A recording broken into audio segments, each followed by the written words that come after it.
올라오기 전에 이제 그 사역자 두 분이 불꽃 같은 눈동자로 지켜보겠다고, 그리고 하나님 은혜 주실 거다, 잘해라. 그럼 뭐 하자는 거죠? 어느 쪽에 제가 포커스를 맞춰야 되는 거죠? 그런 일들이 여러분 안에서 비일비재합니다. 웃자한 말이고요. 여러분, 이러한 명언이 있는데 아십니까? 인생은 B와 D 사이의 C다. 들어보셨어요? 영어권 국가에서 말하는 것인데 우리말로 옮긴 건데요. 인생은 birth, 탄생, death, 죽음, 그 사이에 C, choice다. 무엇이죠? 탄생과 죽음 사이에 수많은 선택을 하는 것들이 우리의 인생사라, 이렇게 이야기하는 교훈을 주려고 이러한 명언을 만들었던 것 아닌가 생각이 됩니다. 그런데 이 명언이 아마 한국에서만 이런 해석이 좀 나오는 것 같은데요. 한국 사람들이 잘 기발하면서 탁월한 것 같습니다.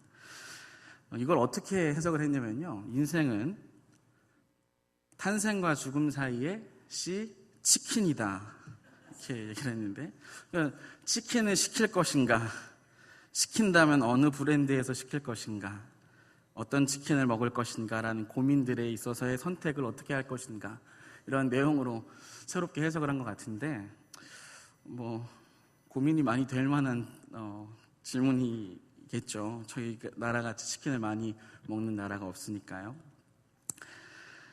네, 이처럼 우리 세상 사람들 모두가 우리가 살아가는 삶의 현장에서 우리는 수많은 선택을 하게 됩니다. 맞죠? 수많은 선택하는 존재들로서 많은 선택의 기로에 섰을 때 어떠한 선택이든지 우리가 해야 된다는 것이죠. 그 선택을 또한 어떻게 선택하는 것으로만 끝나는 것이 아니라 그 선택에 대한 책임 또한 우리 누구에게 있습니까? 그 선택을 한 그자가 책임을 져야 한다는 것입니다.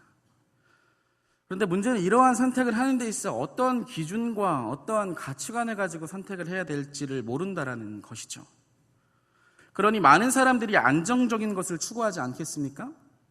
자신의 인생을 보장받고 자신의 가족을 안정적인 직업, 안정적인 관계, 재산 등으로 보호하고 싶은 것이 당연한 내용일 것이라 생각이 되어집니다. 그러다 보니 이러한 관점이 자연스럽게 금수저, 흙수저라는 이야기를 만들어내는 것이 아닌가 생각이 되어지죠. 또한 이러한 것들은 어떻게 연결됩니까? 우리 자녀들을 양육하는 데 있어서, 우리 자녀들을 가르치는 데 있어서 이러한 내용이 투영된다라는 것이죠. 그렇지 않습니까? 여러분 어떠십니까? 여러분은 여러분의 인생 속에서 수많은 선택을 하실 텐데 이러한 선택을 어떠한 기준을 가지고 어떠한 방향성을 지향하면서 하십니까? 우리를 보통 그리스도인이라고 이야기하죠. 그리스도인이라는 말의 뜻은 무엇이죠? 그리스도의 사람, 그리스도의 집안의 식구, 그리스도를 따르는 사람들을 그리스도인이라 부르지 않습니까? 그렇다면 우리 그리스도인들은 그리스도인을 따르는 사람으로서, 그리스도의 사람으로서, 그리스도의 집안 사람으로서 어떠한 선택을 할 때 어떠한 선택을 무슨 기준으로 할지를 우리가 고민해 봐야 된다는 것입니다. 여러분, 어떠한 선택의 기로에 섰을 때 여러분이 그리스도인 되었다라는 이 사실 하나가 여러분의 선택을 주도적으로 결정하는 내용으로 나타나십니까? 우리가 이러한 질문을 우리가 살아가면서 어떠한 것을 선택하는 데 있어서 중요한 관점과 가치로 가지고 있어야 된다는 것이죠. 오늘 이 시간 솔직하게 우리가 가지고 있는 신앙과 가치관, 그리고 우리 마음속 깊은 곳까지 하나님의 말씀을 통하여 돌이켜보는 시간을 가졌으면 좋겠습니다. 그리고 특별히 3대 예배인 만큼 자녀를 양육하는 데 있어서 우리가 어떠한 신앙의 내용과 방향성을 가지고 우리 아이들을 지도해야 되는지 중심적으로 좀 나누는 시간이 되기를 예수님의 이름으로 기도합니다. 오늘 읽은 본문이 기록된 로마서는요, 사도 바울의 서신 중에서도 아주 독특한 서신이라 할 수 있을 것입니다. 다른 서신들은 사도 바울이 친히 세운 교회들을 향하여 혹은 특정한 문제들에 관한 그러한 권고와 관계 안에서의 겉면이란 배경이 있는데, 로마서의 수신자인 로마 교회는 사도 바울이 친히 세운 교회는 아니라는 것이죠. 또한 로마 교회에 특정한 문제가 있었던 것도 아닙니다. 그래서 사도 바울이 가지고 있었던 신앙에 관한 내용, 즉 복음의 정수를 이 서신에 담아 보냈으며 우리에게도 오늘날까지 복음의 정수하면 어떤 책으로 기억되고 있습니까? 로마서라는 내용으로 내려오게 된 것이라 할 수 있을 것입니다. 우리가 잘 아는 것처럼 사도 바울은 땅 끝까지 복음을 전하고 싶다라는 열망이 있었던 사람 아니었습니까? 그 당시에 세계관 안에서 땅 끝은 오늘날의 스페인으로 이해될 수 있기 때문에 로마서 15장을 보면 사도 바울은 예루살렘에서 로마를 거쳐 스페인으로 가고 싶어 했다라는 것을 우리가 알 수 있습니다. 제가 의도한 것은 아니지만 흥미롭게도요, 이 서신을 기록한 사도 바울 역시 그가 이러한 계획을 갖고 로마 교회 서신으로 보냈지만 조금도 자신의 미래가 어떻게 펼쳐질지는 알지 못했다라는 점에 있습니다. 박해를 피해 로마 교회를 방문할 수 있을지도 정확히 알 수 없었다라는 것이죠. 따라서 이러한 내용 속에 로마 교회에게 자신의 복음 사역을 위해 기도해 줄 것을 요청하고 있습니다. 이러한 정황들이 오늘 읽은 12장 1절과 2절을 우리가 해석하고 이해하는데 중요한 열쇠라고 저는 생각해집니다. 오늘 읽은 본문은 1장부터 11장까지의 결론을 도출하면서 그러므로 너희는 이렇게 살아야 한다라는 내용을 말하는 본문인데요. 특별히 거기 서문이죠.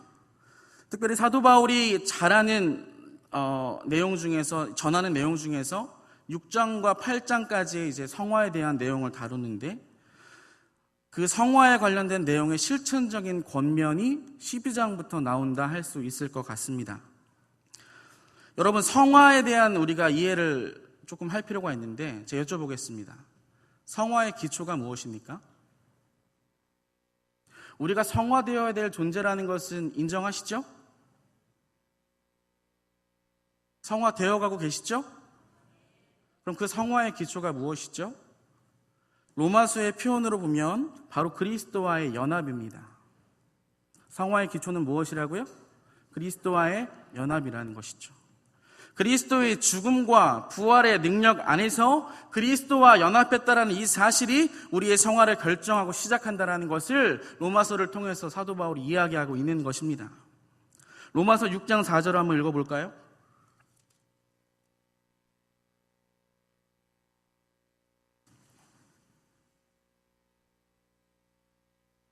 로마서 6장 4절입니다. 같이 읽겠습니다. 시작. 그러므로 우리가 그의 죽으심과 합하여 세례를 받음으로 그와 함께 장사되었나니 이는 아버지의 영광으로 말미암아 그리스도를 죽은 자 가운데서 살리심과 같이 우리로 또한 새 생명 가운데서 행하게 하려 함이라. 아멘. 10절과 11절도 같이 읽어보겠습니다. 10절과 11절입니다. 시작. 그가 죽으심은 죄에 대하여 단번에 죽으심이요 그가 살아계심은 하나님께 대하여 살아계심이니 이와 같이 너희도 너희 자신을 죄에 대하여는 죽은 자요 그리스도 예수 안에서 하나님께 대하여는 살아있는 자로 여길지어다. 아멘. 자, 한 번 더 읽겠습니다. 14절도 읽어보겠습니다. 시작. 제가 너희를 주장하지 못하리니 이는 너희가 법 아래 있지 아니하고 은혜 아래 있음이라. 아멘. 사도 바울은 그리스도의 죽으심과 부활하심의 권능이 우리를 죄의 권세에서 벗어나게 하며 육신의 일, 즉 이 세대를 따라 살지 않게 하시는 성령 하나님을 따라 살게 한다고 이야기하고 있습니다. 로마서 8장을 한번 펴보시겠습니까? 로마서 8장 4절입니다. 로마서 8장 4절과 9절을 읽겠는데요. 같이 한 목소리 읽겠습니다. 시작. 육신을 따르지 않고 그 영을 따라 행하는 우리에게 율법의 요구가 이루어지게 하려 하심이니라. 9절이요. 만일 너희 속에 하나님의 영이 거하시면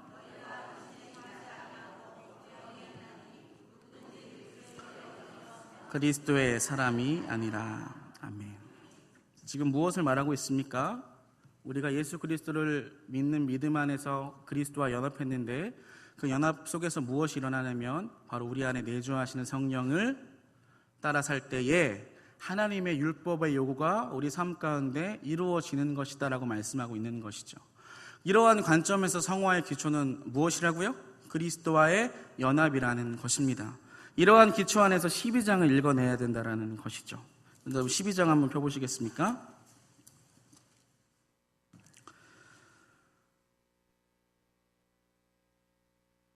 1절을 같이 읽겠습니다. 시작. 그러므로 형제들아 내가 하나님의 모든 자비하심으로 너희를 권하노니 너희 몸을 하나님이 기뻐하시는 거룩한 산 제물로 드리라.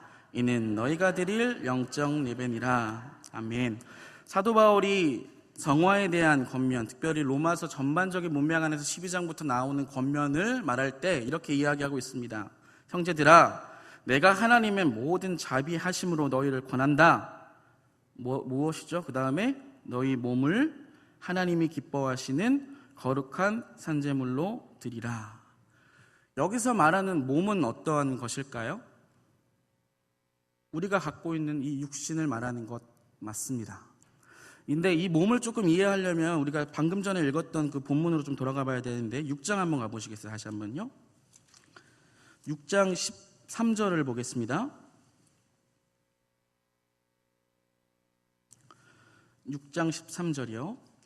같이 읽겠습니다. 시작. 또한 너희 지체를 불의의 무기로 죄에게 내주지 말고 오직 너희 자신을 죽은 자 가운데서 다시 살아난 자 같이 하나님께 드리며 너희 지체를 의의 무기로 하나님께 드리라. 지체로 표현되고 있지만 똑같이 몸이라 이해할 수 있을 것 같습니다. 무슨 의미죠? 몸을 어떻게 하라는 것입니까? 하나님께서 기뻐하시는 거룩한 산 제물로 드려야 된다는 것입니다.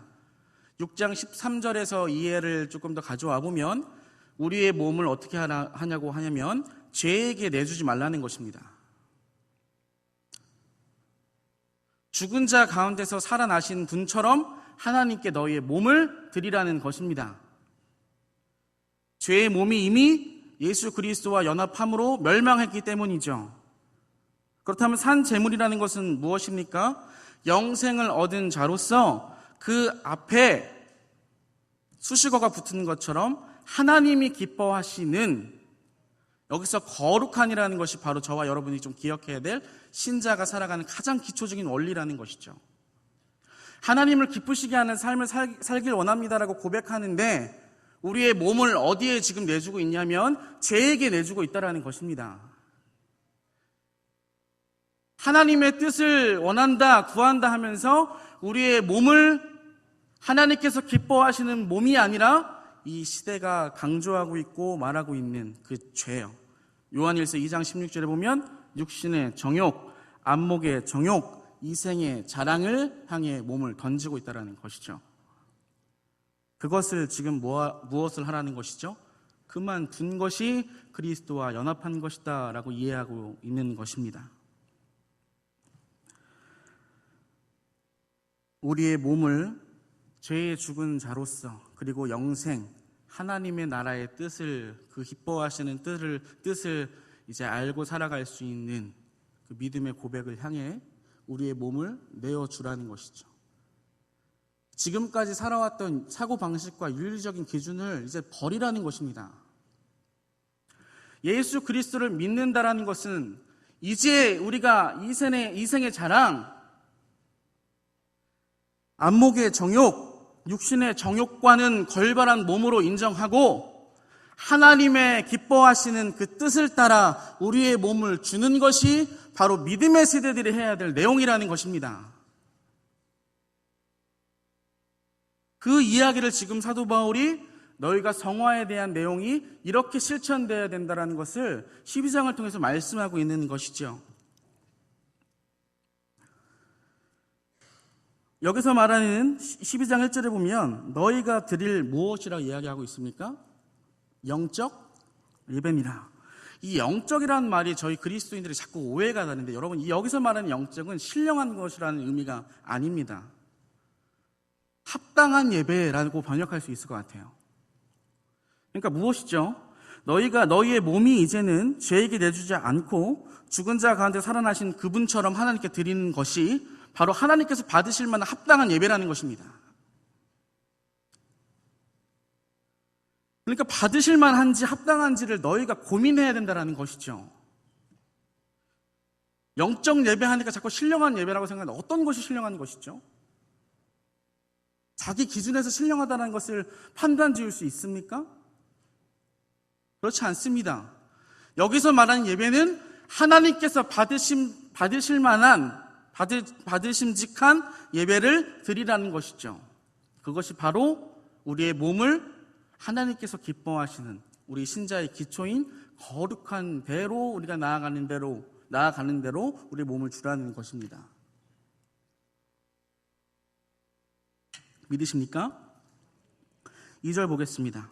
너희는 이 세대를 본받지 말고 오직 마음을 새롭게 함으로 변화를 받아 하나님의 선하시고 기뻐하시고 온전한 뜻이 무엇인지를 분별하도록 하라.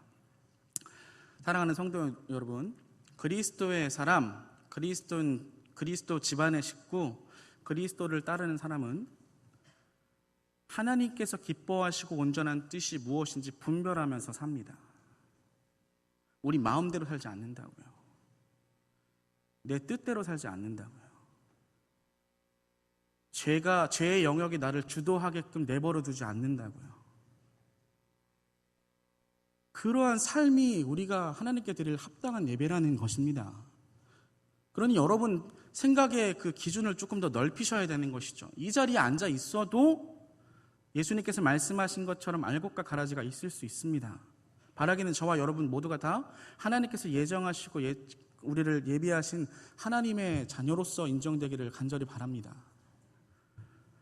신앙의 연수가 오래 차더라도 끊임없이 죄의 영역에 나를 내어준다면, 내 몸이 이 생의 자랑으로 우리가 계속 내몰린다면 우리가 하나님께서 받으실 만한 합당한 예배를 드릴 수가 없다는 것이죠. 그러니까 예수 그리스도를 믿는 사람이라는 것은 하나님께서 나를 받으실 수 있는 내 몸을 하나님께서 받으실 만한 몸으로서 하나님께 합당한 예배로 드리는지를 분별하면서 산다는 것입니다. 이것이 여러분이 살아가는 삶의 현장 곳곳에서 일어나야 되는 것이죠. 간단하지 않습니까? 내가 옆에 있는 사람이 미울 수 있잖아요. 항상 기쁜 마음으로 옆에 있는 분을 섬기십니까? 그러지 않으실 텐데요. 저는 그러지 않는데. 그런 마음이 들 때 어떻게 분별해야 됩니까? 어떻게 해야 돼요? 그리스도인이라면. 세상 사람들은 안 보면 그만입니다. 세상 사람들은요, 내 마음속에 드는 거 화 그냥 다 질러버리고 에이 끊어버려 이러면 그만이지만, 그리스도를 따르는 사람은 이 상황 속에서 그런 마음이 들 때 어떻게 분별해야 됩니까? 하나님이 어떻게 보실까? 하나님께서 이 부분을 합당하게 받으실 수 있는가를 고민해야 되는데 여러분 그러지 않으실 때가 많잖아요. 그러면서도 찔림이 없는 상태가 정말 심각한 문제라는 것이죠. 중증 환자라는 것입니다. 그러한 찔림 없이 신앙의 연수가 아무리 찬듯 그리스도인이라 감히 부를 수 있을까요? 우리가 감히 판단할 수는 없지만 주님 앞에서 우리가 그러한 삶으로 합당한 예배로 받아들여질 수 있는지를 분별하라고 하나님께서 말씀하고 계시는 것이죠. 이 세대는 일시적인 것입니다. 이미 멸망받았다고요. 활짝 올 세대가 열렸습니다. 하나님의 나라가 지금 오고 있습니다. 완성될 것입니다. 그 나라의 방식을 따라 살아가야 되는 자들이 바로 저와 여러분인 그리스도인이라는 것이죠. 그들이 믿음의 세대라는 것입니다. 세대를 본받지 말라는 것은 무엇입니까? 이 시류에 따르지 말라는 것입니다. 이 시대를 따라가면, 계속해서 죄의 영역에 나를 두면, 이 생의 자랑에 나를 두면 이 세대의 악한 성격들이 우리의 삶을 지배한다는 것이죠. 간단한 문제임에도 불구하고 우리가 잘 안 된다는 것을 조금 인정해야 되는 것부터 시작해야 될 것이라 생각되어집니다. 계속해서 내 눈으로 보고 듣고 배운 것들이 우리 삶 속에 나오지 않습니까? 그래서 우리 담임 목사님 필때 사역자들이 강조하는 것이 그것이죠. 쉐마, 증인으로 가르쳐라라는 거 아니겠습니까? 보고 듣고 배운 내용들을 삶 속에 투영하는 것이죠. 그럼 여러분, 믿음의 세대로서 그 믿음의 세대로 다른 세대를 또 길러내는 그리스도인의 가정 안에서 우리의 자녀들이 어떻게 양육되어야 됩니까? 끊임없이 이 시대의 시류를 따라서 인생의 자랑을 그 인생에 씌우신다면 보고 듣고 배운 그대로 나올 수밖에 없다는 것을 여러분 좀 아셔야 된다는 것입니다. 은혜 받으면 돈 많이 번다. 좋은 대학 가서 하나님께 영광 돌려라.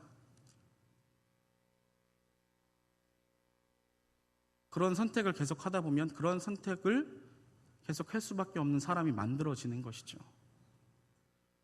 그럼 아이들을 가르칠 때 여러분 어떻게 하셔야 됩니까? 우리 선생님들과 자녀를 지금 부모님 기억해 보십시오. 생각해 보십시오. 지금 내가 아이들을 대하는 모든 태도와 방향성이 하나님께서 받으실 만한 합당한 것인지를 분별하면서 가르침을 우리 여러분이 주셔야 된다는 것이죠. 자라나다 보면 조금 부족할 수도 있고 연약할 수도 있습니다. 그러나 그렇다고 해서 그 일들을 멈추시겠습니까? 그래서는 안 된다라는 것입니다. 여기서 본받지 말아라는 그 원어적 의미는 형성되다, 만들어지다, 같은 모양이 된다라는 의미를 지니고 있습니다. 이 세대 속에서 자꾸 그 세대를 보고 듣고 배우면 어떻게 됩니까? 그 세대에 맞게 형성되는 거예요. 그 세대에 맞게 만들어지는 것입니다. 그 세대에 맞게 같은 모양을 취하는 것이 마치 카멜레온처럼요. 교회 안에서 우리의 교회 교육들이, 신앙의 교육들이 그래선 되겠습니까? 그렇지 않다라는 것이죠.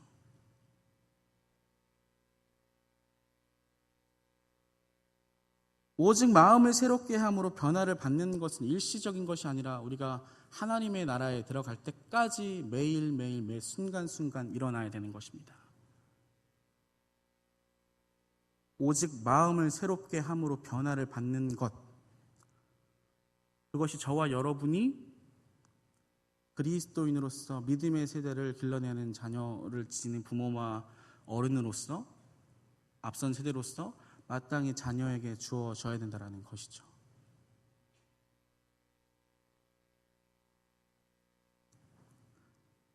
하나님의 선하시고 기뻐하시고 온전한 뜻이 무엇인지를 분별하도록 하라.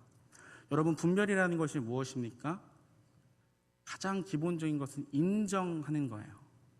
여러분, 1, 2, 3, 4, 5 번호를 매겨놓고 몇 번이 하나님의 뜻이야 분별하는, 그게 분별이 아니라 내가 누군지를 알고 나를 부르신 분이 누군지를 아는 것이 분별이라는 것입니다. 그러니까 인정이 분별이라는 거예요. 성경에서 나오는 용어의 분석을 해보면 그 말이 맞습니다. 분별은 인정입니다.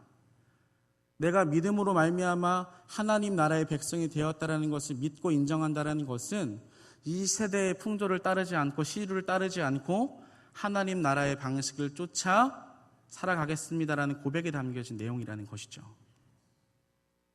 그러니 우리가 그 방식을 계속해서 쫓다 보면 어떠한 일들이 일어나겠습니까?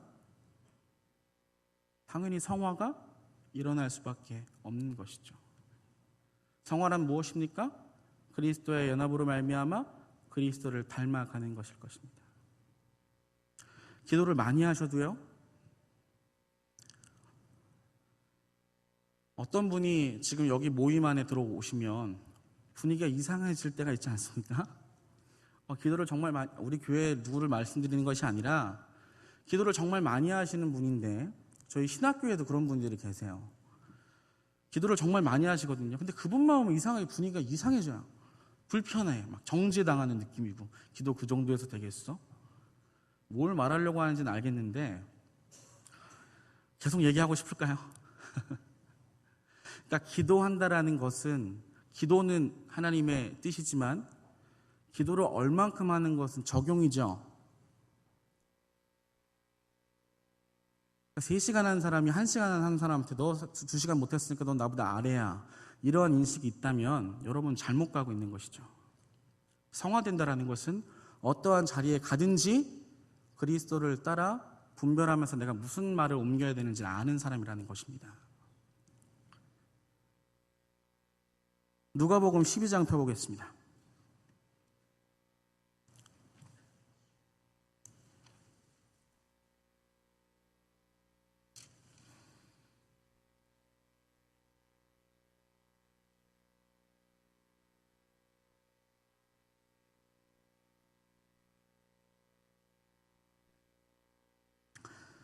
12절만 보겠습니다. 같이 읽을까요? 시작. 마땅히 할 말을 성령이 곧 그때에 너희에게 가르치시리라 하시리라. 예수 그리스도를 믿으면 그 믿음이 참된 믿음이며 우리 안에 누가 내주하시냐면 성령 하나님이 내주하십니다. 그 성령 하나님께서 우리 가운데 가장 원칙적으로 일반적으로 가장 핵심적인 것은 무엇을 하시냐면 주께서 우리에게 하신 말씀을 기억나게 하시는 거예요. 믿으십니까? 우리가 흔히 말하는 영적으로 충만하다라는 것이 주님의 음성을 듣고 안 듣고 그런 내용이 아니라 주께서 우리 가운데 주신 그 말씀을 기억나게 하신다라는 것입니다. 그러니 우리가 분별해야 될 그 상황 속에서 성령 하나님께서 무엇을 하시겠습니까? 이 세대의 시류를 따르지 않고 하나님의 나라의 백성으로 살려고 할 그 순간에 하나님의 말씀이 기억나게 하시는 것이죠. 그리고 그 말씀을 선택할 때 무엇이 일어납니까? 우리 안에 내주하신 성령 하나님께 기뻐하시는 그 마음을 우리 가운데 풍성하게 드러내시는 것입니다. 그래서 행복하고 그래서 기쁜 마음이 충만한 것이죠. 성령 충만이라는 건 그것입니다. 기도 많이 한다고 성령 충만이 절대로 일어나지 않아요. 성령 하나님께서 우리 가운데 말씀하시는 것은 주의 말씀이 기억나게 하시는 것이죠. 그러니 여러분 서로와의 관계 속에서 관계를 맺을 때 성령 하나님의 인도함을 받는다라는 것은 무엇입니까? 주의 말씀을 기억하며 그 말씀을 따라 상대를 대하는 것이죠. 서로 사랑하라는 것이 그냥 원칙이 아니라 이 말입니다. 그런데 많은 분들이 실수하는 것들이 있는 게 내가 이 사람한테 이 말을 해야 될지 안 해야 될지 분별을 못하는 거예요. 그러다 보니 문제가 이렇게 집니다. 성령을 따라 살지 않았다는 것입니다. 데살로니가전서 한번 펴보시겠습니까? 데살로니가전서 5장 펴보시기 바랍니다.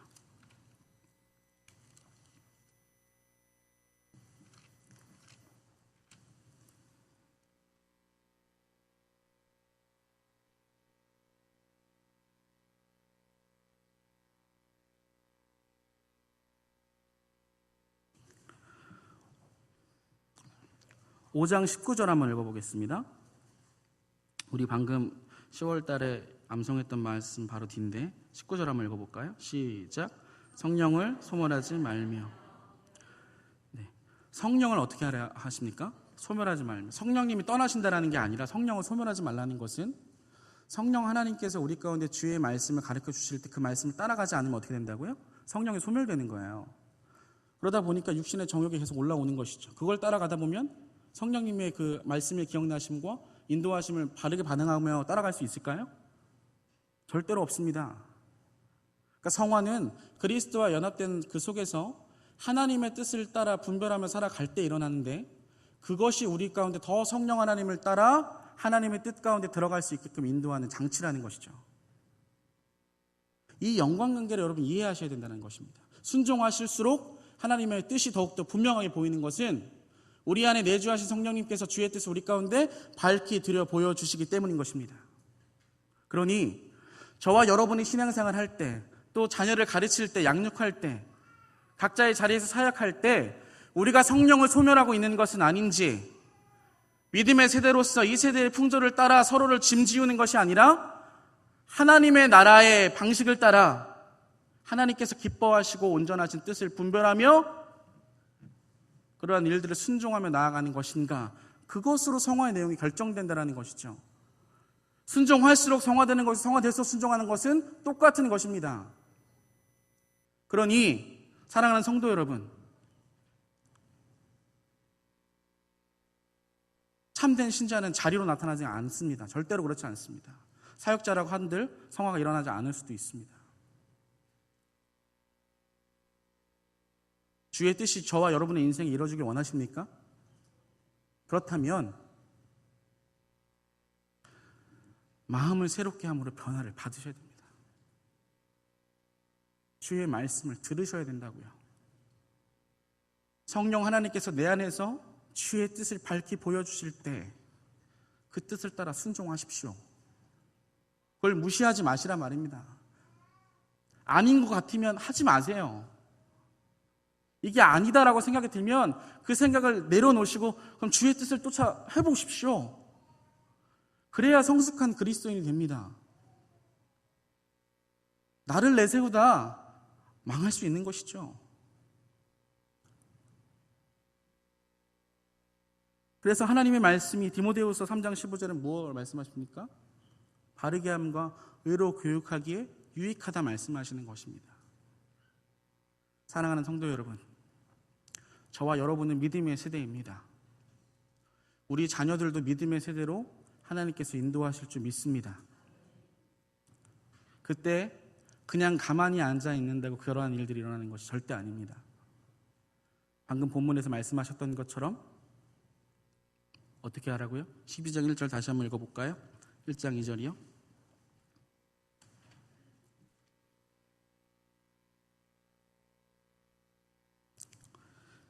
로마서 12장 1절 2절 같이 한번 더 읽겠습니다.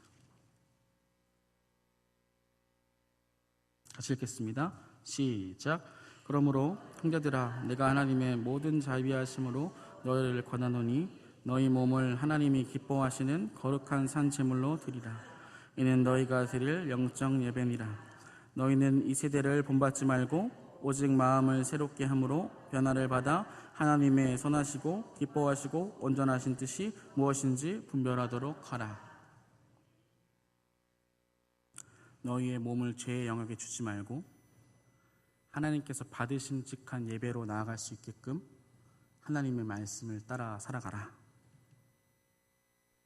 이 시대의 풍조는 죄의 영역으로 계속 우리를 인도하는데 그것을 내어놓고 너희의 마음을 새롭게 함으로 계속해서 성령 하나님의 성화하심 변화를 받아 하나님께서 선하시고 기뻐하시고 온전한 뜻이 무엇인지 분별하는 삶을 살아가도록 하여라 라고 말씀하시는 것이 믿음의 세대에게 주는 하나님의 말씀이라는 것입니다.